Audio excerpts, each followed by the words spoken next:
Hey everybody, this is the Platinum Knight, here to cover Microsoft/Xbox's E3 conference of 2018. Okay, before I start this, I'm gonna have to set some rules because I'm so delayed with my coverage. I'm only gonna talk about what's interesting and what caught my attention. And I'm not gonna talk about games that I already talked about from other conferences. So, let's get started. They started off announcing another Halo, and that's cool and all, but they showed no gameplay, which I assume is still early in development, which means I can't really say much. All I can say is that it was kind of predictable, seeing how this is Xbox's only exclusive selling franchise. I'm sure it'll be okay at best, but after the disappointment of Halo 5, hopefully they take fans' criticism like no split screen, or fighting the same boss over and over again. Microsoft showed more of Crackdown 3, which has been delayed so many times. I'm surprised Xbox fans still care about this game,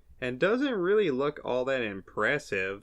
And it doesn't really look like it's going to be a console seller, seeing how this is supposed to be Xbox's big exclusive title. It's interesting to me how they announced an Xbox version of Nier Automata, because in my God of War review, I said Xbox should give their audience something like Nier, but I didn't expect them to take it literally. But it's cool Xbox now has a port of Automata. Supposedly it comes with all the DLC, even though it's just a couple costumes, so I don't see that as a selling point. The weird thing is, nobody in the audience clapped or cheered.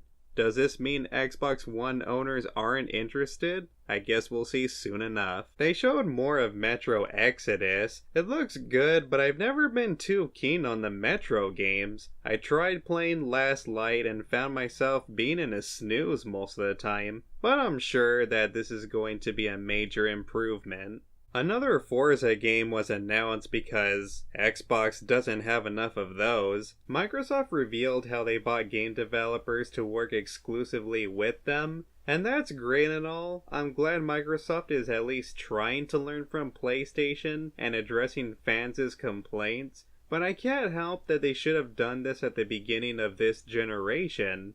Better late than never. So it's gonna be interesting to see how many exclusive games they can get on their platform. But if they decide to port all of their exclusives on PC, then that'll pretty much defeat the purpose. Devil May Cry 5 was announced, which is odd because what was the point of the reboot then? What's going to happen with that story? I guess no one cares, but what if Devil May Cry 5 doesn't sell well either? Are they just gonna reboot it again? This was a surprise. We're getting a fighting game with anime characters. For those who don't know me, I love anime. I even have an anime channel. Jump Force looks like it can be a huge success, but I'm confused. The only thing I'm worried about is it going to be riddled with DLC and microtransactions? Are there going to be plenty of unlockables? Because if this game is going to be another money grubbing machine, then people are going to want to boycott it, make rant videos about it, and it's going to disappoint both anime and fighting game fans. Out of all the games Microsoft showed, the game I'm most excited about is Dying Light 2, because I liked the first game so much. I was surprised how good it actually was. So now there's a second one coming.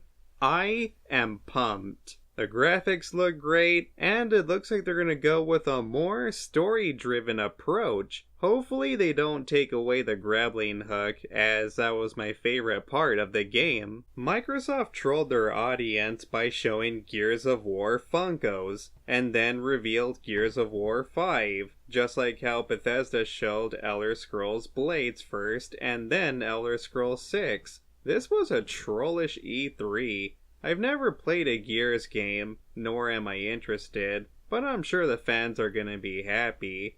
Gears 5? So, what happened to Of War? Finally, I get to talk about this game. Their biggest reveal is Cyberpunk 2077 by CD Projekt Red, the makers of the Witcher series. Even though I'm more excited about Dying Light 2, it's only because of the first game. Cyberpunk 2077 looks different and I don't know too much about it, but it still looks amazing. The developer said they ain't gonna add microtransactions and it's gonna have a lot of violence and nudity.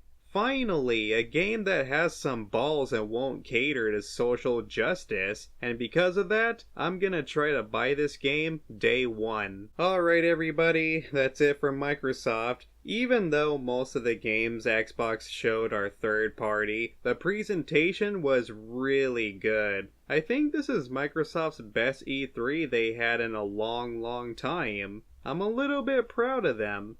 But this doesn't mean I'm gonna buy an Xbox One though. Okay, I only have Sony and Nintendo to go. Peace out everybody.